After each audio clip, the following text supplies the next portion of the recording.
오늘날 서점에 갔는데 이런 책이 있더라고요.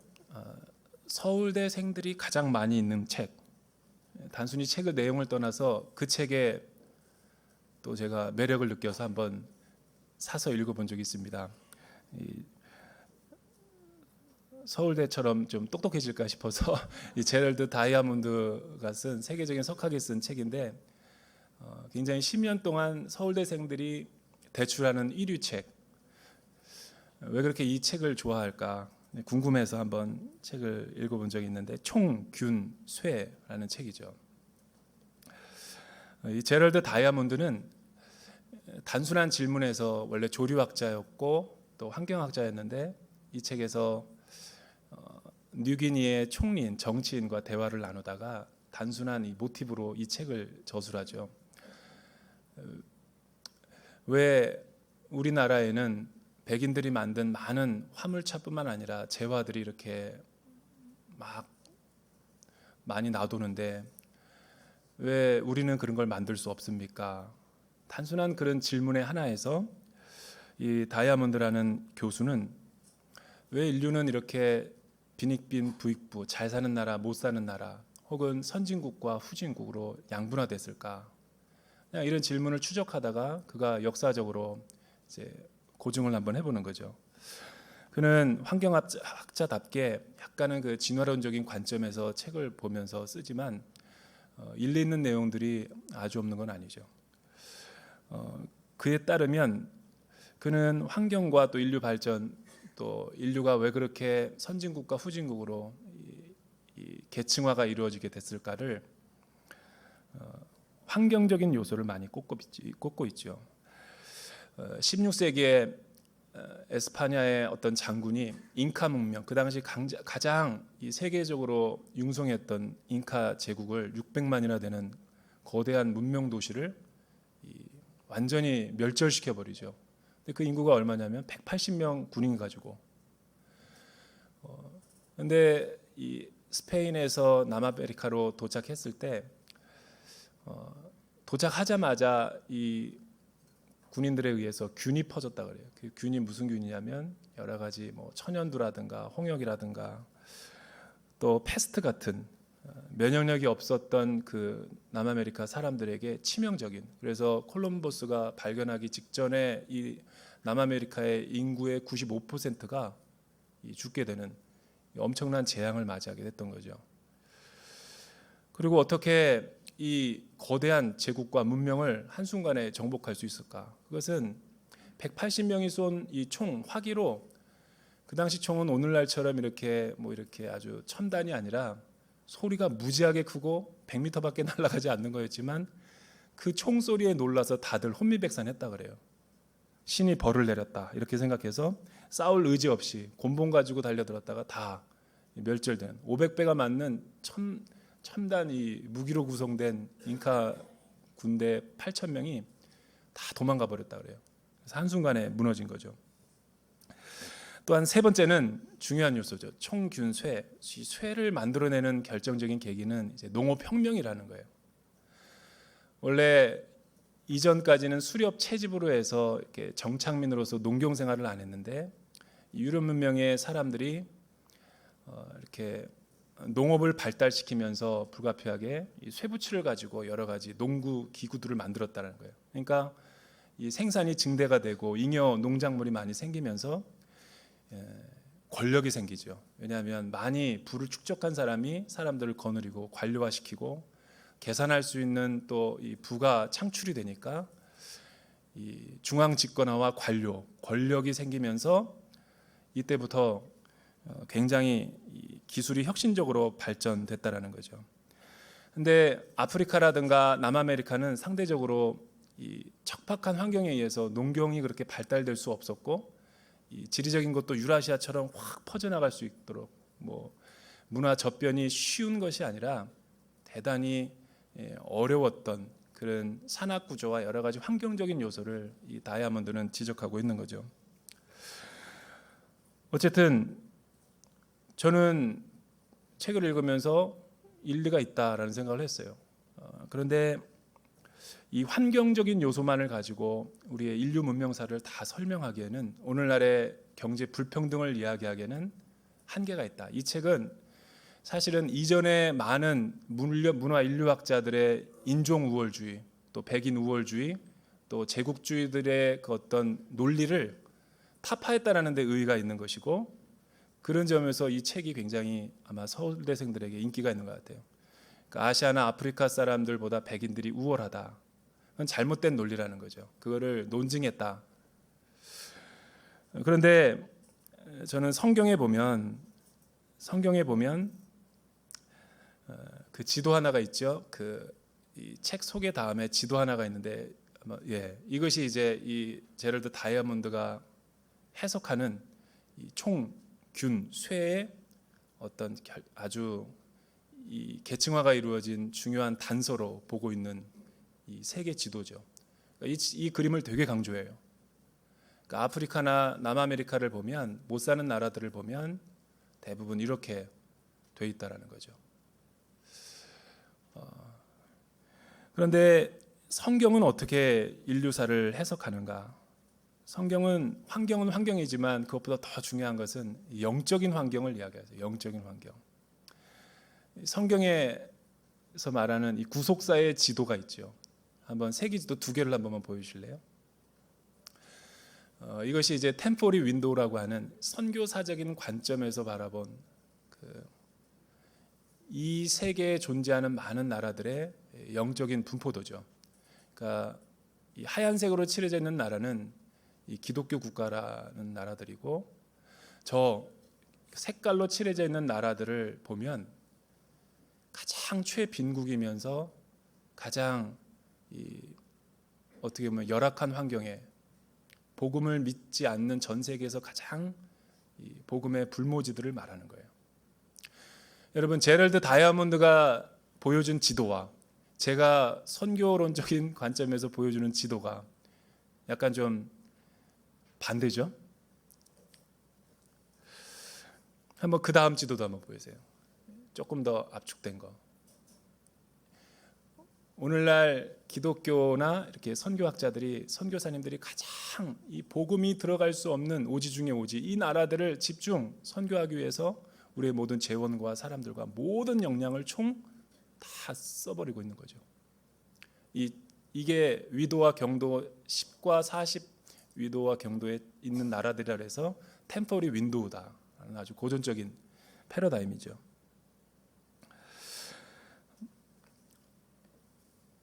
저는 인류의 역사, 최근에 미중 갈등에서부터 또 북미 하노이 회담 결렬, 도대체 이 한반도의 시계는 어디로 가고 있는가? 또 우리가 살고 있는 이 대전 한복판에서 이 한국과 이 세계사에서, 동북아시아에서 지금 하나님은 도대체 무슨 일을 하고 계시는가? 우리가 예배만 드릴 것이 아니라 궁금할 때가 있죠. 그래서 저는 이런 제럴드 다이아몬드 같은 학자들이 많이 나와야 된다고 봐요. 그런데 성경에서 말하는 인류는 어떤 방향으로 흘러가고 있는가, 이 초점을 우리가 잃어버리면 선교 허무주의에 빠질 가능성이 높죠. 선교는 열심히 하고 예배는 열심히 드리는데, 전도도 열심히 하는데 도대체 우리가 뭘 하고 있는 거지? 이런 의미에서 사실은 이 오늘 하박국의 기도는 굉장히 중요한 의미가 있다고 생각합니다. 성경은 구원의 역사를 의미하는 거죠. 어떤 환경적인 요소, 빈부격차, 경제적인 관점에서 세계사를 바라보는 것이 아니라 하나님이 잃어버린 하나님의 백성들을 구원하시기 위한 구원의 이 역사를 구속사라고 그러는 거죠. 여러분, 겉으로는 인류 역사가 강대국들이 흥망성쇠를 보여주는 것 같지만, 한때 가장 강력했던 나라들도 그 권력자가 죽고 나면 또 다른 신흥국이 일어나서 패권을 장악하고 세계사를 지배하다가 또 다른 나라에 패망당하고, 이런 것이 인류 역사 아니겠어요? 이런 패턴이 계속해서 반복되면 오늘 우리가 살고 있는 대한민국에서 대전 땅에 우리의 현 주소라고 볼 수 있는 것이죠.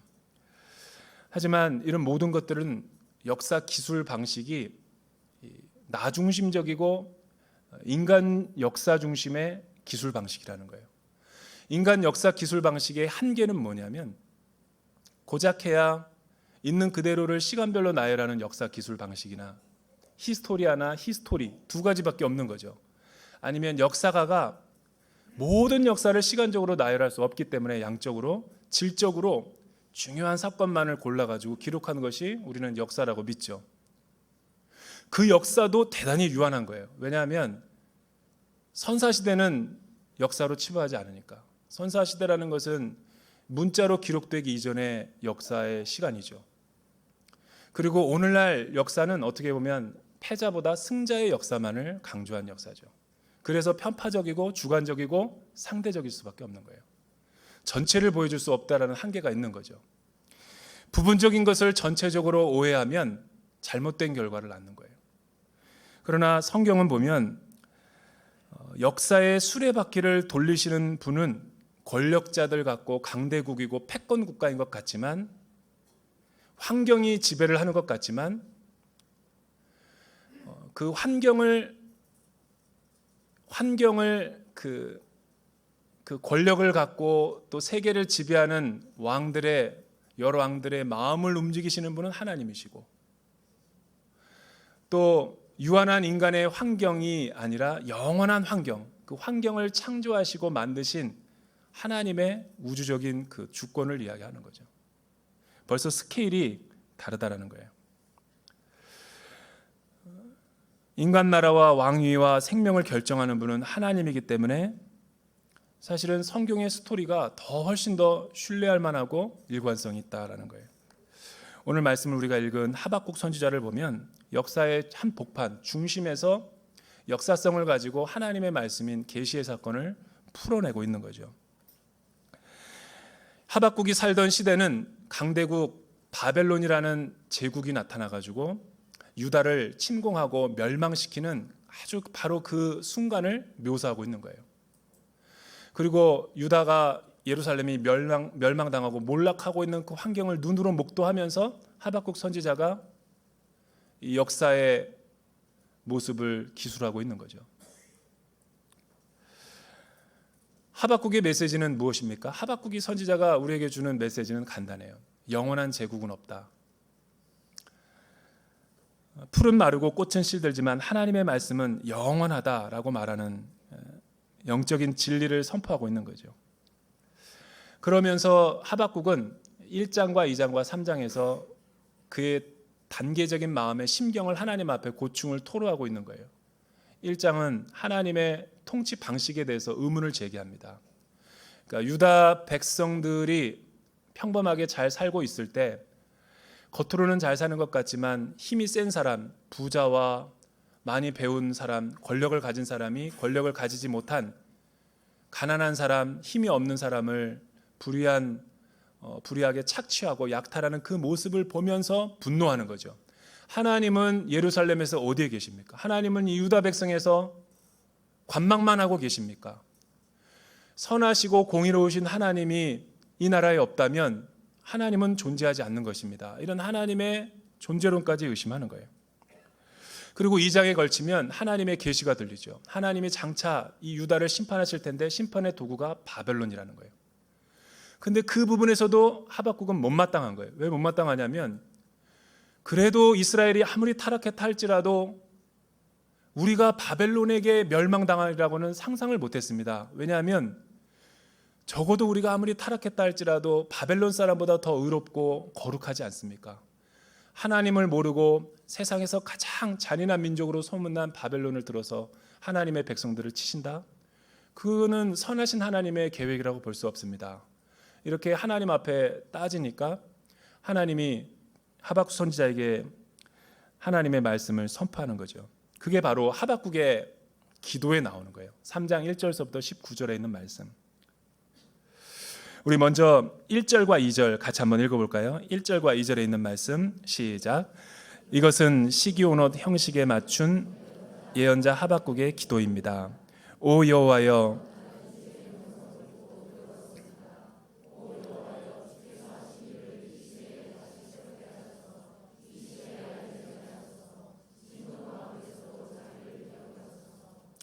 시기온옷 하바국이시라는 것은 어떤 악기나 음악의 장르를 말하는 것이죠. 나는 이 대목을 보면서 우리가 하바국 선지자가 기도한 것은 가정의 번영이나 개인의 성공이나 또 나라의 물질적인 축복을 기도한 것이 아니라 하나님의 나라의 환상과 비전을 보게 된 거죠. 그리고 하나님이 하시는 의롭고 선하고 공의로운 하나님의 하나님 되심을 알게 되었을 때 갑자기 찬양이 선포되면서 그 찬양이 기도의 형식으로 풀어서 나타난 것이 하박국의 마지막 장의 모습인 거죠. 어떤 영감을 받아가지고 노래를 지은 것 같아요. 그런데 기도와 찬양이 뒤섞여 있어요. 그걸 보면서 우리가 때로 신앙생활에서 기도가 안 될 때가 많이 있죠. 날씨가 무더워지고 교회 와야 되는데 못 오고, 그럴 때 우리가 차에서라든가 아마 이 찬양과 어떤 찬양을 들으면 기름 부심 있는 찬양은 힘이 있죠. 파워가 있고, 또 그 찬양을 통해서 내 영이 깨어 일어나기도 하고, 그래서 이 찬양은 곡조 있는 기도다라는 우리 믿음의 선배들이 자주 얘기했던 거죠. 기도가 안 될 때는 찬양을 많이 들어보세요. 그러면 그 가사의 내용이 내 마음 가운데 터치가 돼서 나의 기도 제목으로 승화될 수가 있는 거죠. 하나님에 대한 질문과 이 심판과 구원의 계획을 듣자 자기가 하나님 앞에 가지고 있었던 모든 인본주의적인 신앙과 잘못된 편견과 오해들을 내려놓고 하나님이 주신 마음으로 찬양과 기도를 선포하고 있는 것이죠. 여러분, 왜 하나님은 구원하시기도 하시는 분이시지만 왜 하나님은 심판도 하실까요?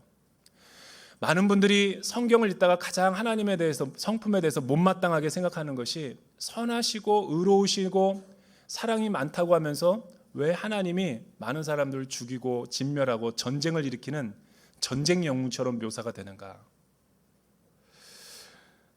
그리고 하나님이 살아계시다면 왜 아프리카나 가난하고 질병에 걸린 사람들이, 어린아이들이 저렇게 전쟁과 가난과 난민 속에서 죽어가고 있어야만 되는가? 선하시다면 그런 일이 있을 수 있는가? 우리가 하나님의 성품과 선하심을 다 100% 이해하기는 우리 유한한 타락한 이성 가지고는 헤아리기가 어렵죠. 그러나 그 반대도 마찬가지예요. 선하신 하나님이 우리의 선하지 못한 환경 때문에 없다라고 이야기하는 것은, 또 심판을 해서는 안 된다라는 것은 잘못된 표현이라는 거예요. 왜냐하면 하나님은 우리의 생각과 우리의 기준과 다른 거룩한 하나님이기 때문에, 또 죄를 미워하시고 죄와 관계가 없으신 하나님의 성품이기 때문에, 반대로 무신론자나 회의론자들이 선하시고 사랑이 많으신 하나님이 심판하시는 것을, 진노하시는 것을 잘못됐다라고 말한다면 그 불의를 선하신 하나님이, 사랑이 많으신 하나님이, 공의 하나님이 관망하고 내버려 두고 범죄를 저지르는 사람에게 당하고 있게 관망만 하는 것이 정의로운 사회인가? 성경에 말하는 하나님은 거룩하신 하나님이죠. 하나님의 성품은 우리 인간이 가지고 있는 성품과 다른 속성이 있어요. 우리는 매우 시간과 공간의 제약적인 존재이지만 하나님은 영으로서 시간과 공간에서 자유로운 하나님이시죠. 그 하나님이 다이아몬드처럼 우리는 어떤 한 면만을 강조하는 그런 부분적인 성품만을 강조하지만 하나님은 거룩하시고 자비로우시고 사랑이 많으시고, 그러나 죄에 대해서는 맹렬하게 분노하시는 하나님이시고, 또 공의의 하나님이시고, 전능하시고 전지하시고 무소부지하신, 우리는 이렇게까지 열거하면 사실은 하나님의 하나님 되심을 인정해야 돼요. 근데 우리는 자꾸만 유한한 나 중심적으로 창조주 우주적인 하나님의 스케일을 제한할 때가 많은 거죠. 이 하나님이 한 면만이 아니라 이 모든 공통적인 속성이 하나로 전체적으로 가지신 분이 성경의 거룩하신 하나님이신 거죠. 그러니까 우리는 전능하시면서 무소부지할 수는 없지만 하나님은 전지하시면서도 무소부재가 가능하신 거죠. 하나님은 심판을 하시는 분이시기도 하지만 동시에 사랑의 긍휼을 가지신 분이신 거죠. 우리는 불가능하지만 하나님은 가능한 거죠. 또 하나님은 왜 그렇게 죄에 민감하신가? 우리는 죄에 대해서 되게 관용스럽지만 하나님은 본성 자체가 거룩이시기 때문에, 우리 아이가 산책을 나가다가 어떤 반려견에 의해서 공격을 당할 때, 다리가 물리고 있을 때, 피를 흘리고 있는데 가만히 보면서 지켜볼 부모는 없죠. 당장 이 가방으로라도 그 반려견을 갖다가 때리듯이, 그게 부모의 본능이죠. 우리 하나님은 본성이 거룩이라는 거예요. 진리와 거룩으로 성품이 있기 때문에 하나님은 우리 인간의 생각과 전혀 다를 수 있는 거예요. 하박국이 질문을 제기한 그 질문은 하나님의 하나님 되심을 잘 모르고 이야기한 것이죠. 하나님은 죄에 대해서 진노하시고 심판하시는, 그러나 그 죄를 뉘우치고 깨닫고 회개하면 긍휼과 자비와 사랑을 한없이 베푸시는 회복의 하나님이시다. 그러니까 구원과 심판, 사랑과 심판은 이원론적인 게 아니라 동전의 양면처럼 같은 거죠. 하나님이 우리를 심판하시는 목적은 진멸하시기 위해서가 아니라 궁극적으로 회복시키기 위한 거예요. 어떻게 보면 이 세상이 심판이 안 되고 있고 하나님이 진노의 잔을 계속 쌓아가고 있는데도 범죄자가, 악한 사람들이 횡행하는 것은 하나님이 참고 있는 거죠. 알곡과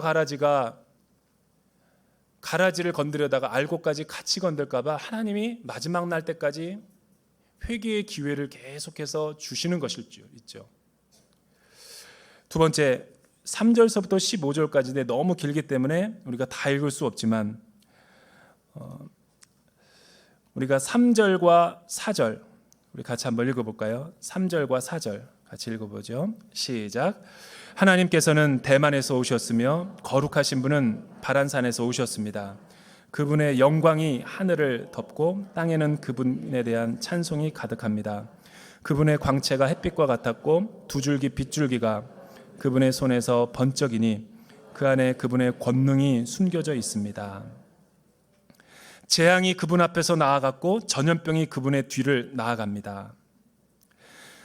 3절서부터 15절까지는 전쟁의 용사로서 하나님이 나타나셔서 이제 바벨론이 유다를 침공할 때처럼 전쟁의 직접적인 묘사를 하고 있는 거죠. 미래의 일이지만 현재적으로 기술하는 히브리적인 어법으로 표현하는 거예요. 미래와 현재가 동시에 일어나는 일을 묘사하고 있는 거예요.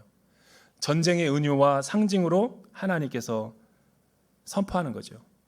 근데 그 하나님이 오시는 그 진노와 심판의 특징이 뭐냐면 7절과 8절 보니까 내가 곤경에 처한 구산의 천막들을 보았고 미디안의 휘장들이 떨고 있는 것을 보았다.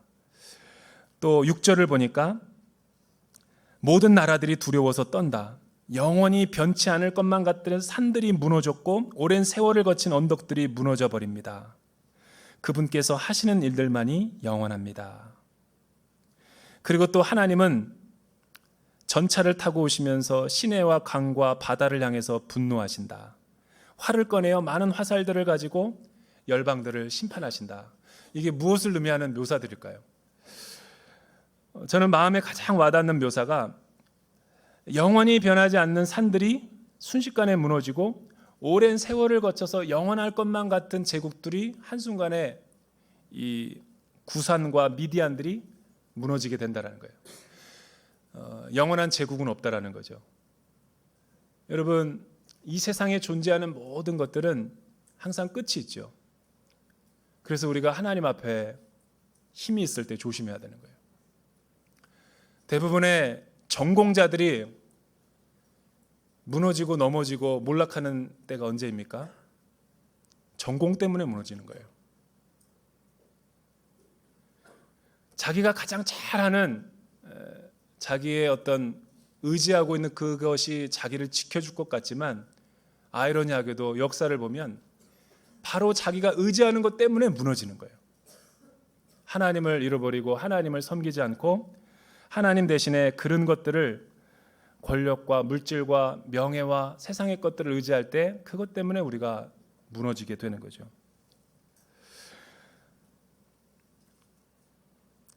그러나 하나님은 진노로 땅을 점령하셨고 불의한 세상 민족들을 공의로 심판하시는 그 순간 하박국은 하나님의 놀라운 계획을 깨닫게 되시는 거죠. 이 진노와 이 심판과 이 멸망이, 이 재앙들이, 전염병과 기근들이 왜 일어나는 것인가? 13절 우리 같이 한번 읽어볼까요? 13절에 있는 말씀 시작.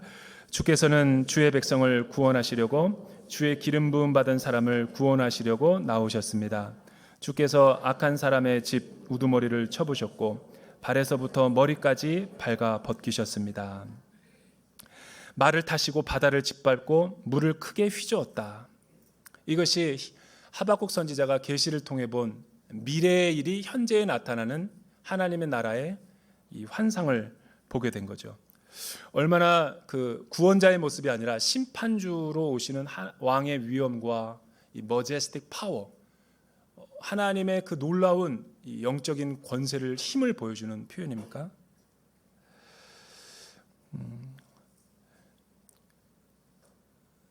우리 하나님 앞에서 강한 사람이 없죠. 하나님이 지축을 흔들고 여러 가지 재앙과 전염병과 지진과 재앙들을 우리 가운데 자연재해들을 주면 사람처럼 연약한 존재가 없어요. 그런데 또 평온할 때는 사람이 가장 강한 것처럼 권력을 가지고 또 많은 사람들을 괴롭히고 힘없는 민족과 나라들을 공격하는 것을 보게 되죠. 하나님과 인간의 진노 차이가 무엇일까요? 인간은 1을 공격당했는데 100을 보복하는 게 차이고, 하나님은 진노는 공의와 정의죠. 하나님은 정확해요. 눈에 보이는 것만을 보는 인간과 달리 하나님은 우리의 속마음을 보기 때문에 하나님이 행하시는 일을 우리가 분별하지 못하고 깨닫지 못할 때가 있죠. 하나님은 유다를 심판할 것 같지만 또 유다의 심판이 다 끝나고 난 뒤에 강대국이었던 바벨론을 향해서 하나님이 진노하시는 걸 보게 되죠. 그러니까 하나님 앞에서는 헬란이나 유대인이나 미국인이나 중국인이나 다 죄 아래 있는 거예요. 이런 하나님의 심판이 다 끝나고 났을 때 그가 하나님의 주권을 깨닫고 나서 하나님 나라의 환상을 본 그가 결론을 내리는 하박국 찬양의 마지막이 무엇일까요? 우리가 잘 아는, 좋아하는, 암송하는 구절이 우리의 문맥과는 달리 이런 맥락에서 나온다라는 게 저는 경이롭더라고요. 우리가 얼마나 문맥과 상관없이 성경을 읽는가. 여러분 17절서부터 19절까지 마지막으로 한번 읽어볼까요? 시작. 무화과 나무가 싹이 트지 않고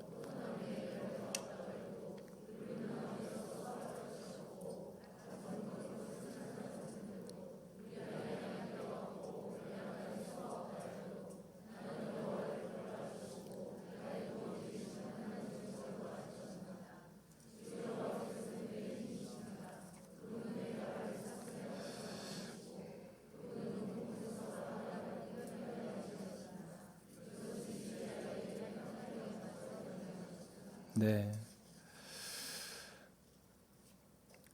무화과 나무에 싹이 트지 않고 포도나무에 열매가 없다. 또 소나 외양간에 소가 없다. 이제 바벨론의 심판이 닥쳤고 다 모든 것을 약탈당하고 빼앗기고 아무것도 남지 않고 절체절명의 위기의 순간인데 먹을 양식도 없고 소출이 없으니까 농사를 못 졌으니까 짐승들을 잡아서 먹어야 되는데 전쟁 시에 먹을 가축도 없다라는 거죠. 그러니까 한마디로 말하면 인간의 모든 포기와 절망과 체념, 아무것도 소유한 것이 없게 된 벌거벗겨진 우리의 영혼의 만인 앞에 전시된 우리의 영혼의 모습인 거죠. 말씀 앞에 하나님 앞에선 우리의 실존을 보여주는 거예요. 그런데 하박국은 이런 실패와 이런 절망 가운데서도 뭐라고 고백하냐면 그럼에도 불구하고 나는 여호와를 기뻐할 것이며 나의 구원이 되시는 하나님만을 즐거워할 것이다. 왜냐하면 주님은 나의 힘이요 반석이시요 궁극적으로 내 발을 사슴의 발과 같이 평원에서 높게 나를 기쁘게 뛰어다니게 하실 분이기 때문이다. 절망적인 상황을 하나님의 나라의 환상으로 대치시키고 있는 모습이죠. 여러분, 왜 하박국이 이런 찬양을 할 수 있을까요? 이스라엘의 회복과 구원의 기쁨을 이제 우리에게 설명을 해주는 거죠. 이 세상에 내가 하고 있는 모든 일들이 실패하고 절망하고 아무 것들이 없다 할지라도, 내 생각과 하나님의 계획이 다르다 할지라도 나는 절망하거나 실망하는 것이 아니라 하나님을 끝까지 의뢰하고 신뢰하겠습니다. 주님만 바라보겠습니다. 이 마무리하는 기도의 고백은, 여러분, 이 세상의 역사는 역사의 수레바퀴를 인간이 굴리는 것이 아니라, 열왕들이 움직이는 것이 아니라, 물질 세계가 움직이는 것이 아니라, 정치와 권력과 이 지구적인 환경이 지배하는 것이 아니라, 우주 만물을 창조하시고 통치하시고 우리의 삶을 주관하시는 하나님이 우리의 주가 되신다라는 것을 하박국이 깨달은 거죠. 그래서 하박국은 그렇게 선포하는 거예요. 이해가 안 됐었는데 하나님의 계획을, 섭리를 깨닫고 나니까 하나님의 구속사적으로 이 세계가 움직인다라는 것을 깨닫고 세상 모든 민족이 구원을 얻기까지 쉬지 않으시는 그 하나님의 열심을 보게 된 거죠. 그러니까 세상의 사람들의 견해처럼 세상의 경영 논리에 의해서 움직여지는 것이 아니라 영적인 시계추에 따라서 움직이는 거예요. 하나님의 나라의 구속사에 의해서 이 세계가 움직여지는 것이지 총, 쇠, 균에 의해서 움직이는 것이 아니라는 거예요. 여러분, 지구의 만국기를 보는 것을 저는 참 어렸을 때 좋아했는데, 만국기를 보면 유니온잭 영국의 국기처럼 자꾸만 이 십자가가 있는 이 국기들이 되게 많잖아요. 의아했어요. 왜 그런 나라가 이렇게 유럽과 모든 나라들은 다 그런 게 있을까? 호주나 그런 것도. 그 이제 로고를 상징할 때 십자가를 상징하더라고요. 이제 복음을 받아들인 그 최초의 나라이기 때문에 그 나라들이 이 하나님을 자신의 왕으로 인정하고 나라를 개국한 거죠. 그리고 발전시킨 거죠. 그런데 국기들을 보면 저는 제랄드 다이아몬드와 다른 견해예요. 복음이 전해지는 발자취를 따라서 역사의 문명이 바뀌었던 거죠.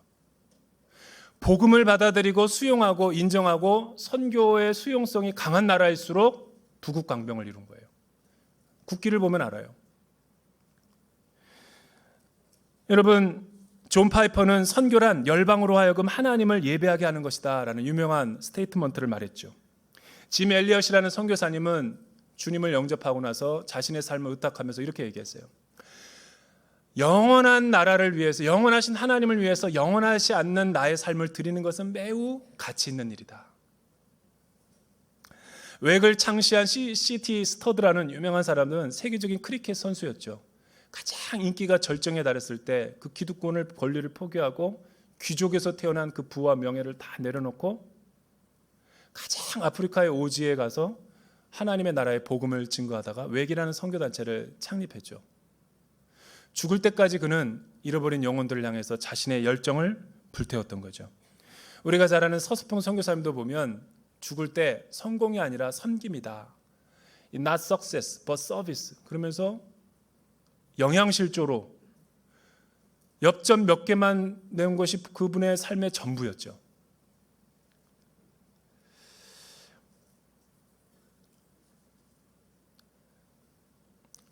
아울리치 시즌이 이제 다가오는데 인천국제공항은 해마다 해외여행이 맨날 경기는 불경기라면서, 그래서 내가 경기 불경기라는 말을 안 믿기로 했어요. 대한민국의 불경기라면서 맨날 해외여행은 증가해. 그런데 아울리치를 가자 그러면 늘 우리가 하는 말이 뭐냐면 시간이 없다. 재정이 없다. 나는 그 말도 안 믿기로 했어요. 시간이 없다, 너무 바쁘다, 재정이 없다. 이게 아예 습관이 돼버렸어요. 방어 기제죠.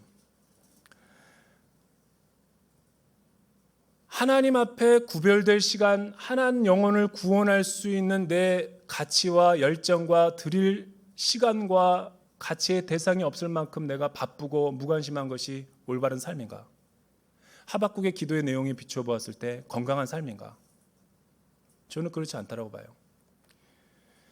나의 캘린더와 나의 계획을 지워버리고 우선순위와 마음의 문제인 거죠. 아울리치를 제가 50번 이상 갔지만 해외를 한 번도 재정이 없어서 못 간 사람은 못 봤어요. 시간이 없어서 못 간 분들을 거의 못 봤어요. 아울리치를 갈 마음이 없거나 가지 않으려는 것이 결정된 내 마음이 문제인 것이지, 여러분, 아울리치는 바쁠수록 가야 되는 거죠. 왜냐하면 이 7, 8월 달에 우리가 이 아울리치를 하나님이 원하시는 그 계획, 하나님 나라의 환상과 비전을 그 선교지에서만 보여주시는 그 특별한 은혜를 경험하고 돌아올 때 1년의 내 영적인 버팀목과 믿음의 근육이 생기는 거예요. 그런 거 없이 신앙생활하고 하나님의 경험 못하고 계속 이 내 분주하고 쫓기는 삶을 사니까 이 가치가 없는 거죠. 저는 해외 아울리치에서 사업이 잘 안 되고 내가 앞으로 어떤 비전과 진로로 가야 될지 모르는 사람일수록 헌신하고 가보세요. 여러분의 비전과 하나님의 나라에 대한 계획을 여러분들이 알 수 있어요. 해외 아울리치만 가면 안 돼요. 국내 아울리치도 반드시 가야 돼요. 그래서 7, 8월 달은 국내 아울리치 하나, 해외 아울리치 하나가 정상적인 거예요. 그런데 해외 아울리치를 가보면 참 놀라운 경험을 해요. 제가 여기 충남 그 회남이라는 지역의 회남교회를 예전에 아울리치를 갔던 적이 있는데, 그 교회는 60년 됐는데 한 번도 아울리치를 안 가봤대요. 그래서 제가 주일날 설교를 하는데 성도님들 같이 간 성도님과 함께 성령님이 감동을 주셔서 이 한 번도 아울리치를 못 가본 이 교인들과 함께 우리가 좀 지원해줘서 같이 아울리치를 가고 싶은 마음을 제안해 줍니다. 이 교회는 너무 어려웠고 힘들었던 교회예요. 왜냐하면 목사님이 시골 교회는 다 어렵지만 몇 명이나 된 성도도 안 되면서 하도 이 주일날 날씨가 좋으면 목사님 기도 제목이 그래요. 주일날 날씨 좀 안 좋게 해주십시오. 왜냐하면 날씨만 좋으면 성도들이 다 농사일 하러 가니까 장로님이나 권사님이나 핵심 리더십들이 예배를 안 드리고 복숭아 농사, 사과 농사 다 하러 가니까 비 오는 날에는 예배 나오고, 그러니까 이게 아닌 것 같아서 주일날 좀 세게 설교를 했대요. 그랬더니 다 떠나버렸네.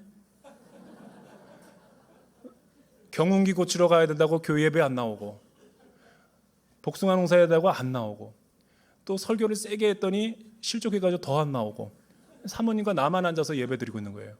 그래서 저희 성도님들이 가서 그 안 나오는 성도님들 가가호 방문하고 위로하면서 손잡아주고, 목사님 옆집에 사는데도 안 나와. 왜냐하면 도시교회는 한 교회 시험 들면, 성도에게 시험 들면, 목사님에게 시험 들면 다른 교회 가면 돼요. 시골은 숟가락 깨지 몇 개인지를 아는 교회이기 때문에 교회 옮기지도 못해. 10년, 20년 교회 안 나가는 거예요. 이러면 안 되겠다. 가서 손잡아드리고 우리가 준비한 모든 것들 안마해드리고, 그래서 주일날 끌고 왔어요. 다. 그래서 이렇게 가득 채워가지고 예배드리고, 제가 그때 설교했던 내용이 뭐냐면 베트남 며느리들이 많은 거예요. 그냥 방치해 놓는 거예요. 그래서 제가 2명의 자매들을 데리고 우리 성도님들이 돈을 대서 베트남 블레싱이라는 아울리치를 한번 겨울에 가봅시다. 그래서 2 자매를 선택해서 비용 다 드리고, 그 베트남은 씨족 사회이기 때문에 한 자매가 간다 그러면 100여 명이 다 모여요. 냉장고가 얼마냐니, 가장 필요한 게 뭐냐니까 베트남은 냉장고가 중요하대요. 얼마냐니까 40만 원이래요. 그 40만 원을 다 한 대씩 사주고 선물해서 다 갔어요. 우리도 모든 걸 다 준비해서 영접시키기 위해서 또 베트남 말을 통역해가지고 다 해서 만반의 준비를 하고 갔는데, 우리가 가지고 간 모든 물품들이 얼마나 요긴하게 쓰였는지 몰라요. 그 이후에 회남교회가 완전히 변화돼가지고 놀라운 일들을 하는 거예요. 충북 보은에 있는 모든 300여 명의 목회자들 모아놓고 대형 집회도 하고, 베트남 며느리가 중심으로 해서 베트남 예배가 생기고. 여러분, 아울리치 가서 나는 뭐 할 것도 없는데 이 안에 내가 뭐가 합니까? 밥순이라도 하세요. 밥만 쥐어줘도 대단한 아울리치예요. 그리고 할 것이 없다 그래도 옆에 앉아서 손만 잡아주세요. 그게 아울리치예요. 함께 예배 드려주는 거. 저는 목사님 일본어도 못하는데요, 내가 가서 뭘 할 수가 있죠? 일본어 잘하는 것보다 일본어 못하는 게 더 효과적일 때가 있어요. 제가 일본에 아울리치를 갔는데 교육전도사 때 하나 딱 외우고 갔어요. 사형리 들고 요데 밑에 구다사이. 이거 좀 읽어주시겠습니까? 지하철이나 도로나 어디나 갈 때 연대밑대 구다사이. 그러니까 일본 말을 서툰 내가 하니까 더 리슨 케어풀리 하는 거예요. 더 잘 듣고 소데스까? 요코하마 코리안 나이트 집회 때 무려 한 명이 오기 힘든데 70명이 왔어요. 코리안 나이트, 한국인의 밤을 한다고 그러니까 한국 음식 주고 그러니까 그 찌지 목사님이라는 분은 절대로 불가능하다고 그랬어요. 자기 성도들도 못한다고. 못하는 거를 일본어 못하는 사람들이 했어요. 70명이 왔어요. 근데 놀라운 것은 다 양복을 입고 온 거예요. 깜짝 놀래가지고 오니까 나이트 클럽인 줄 알고 왔대요. 코리안 나이트 그러니까. 어쨌든 다 와가지고 먹이고 복음 전도하고 해서 구원의 도모다찌를 맺어가지고 한국으로 초대해서 또 복음 영접시키고 하나님 행하시는 일은 참 놀랍더라고요. 여러분 하나님이 우리를 어떻게 쓰실지 모르는 거죠. 저는 우리 대전 온누리교회가 하나님을 위해서 우리 모든 것을 드리기를 주님의 이름으로 축복합니다. 세계를 품은 교회가 되기를 주님의 이름으로 축복합니다. 기도하겠습니다.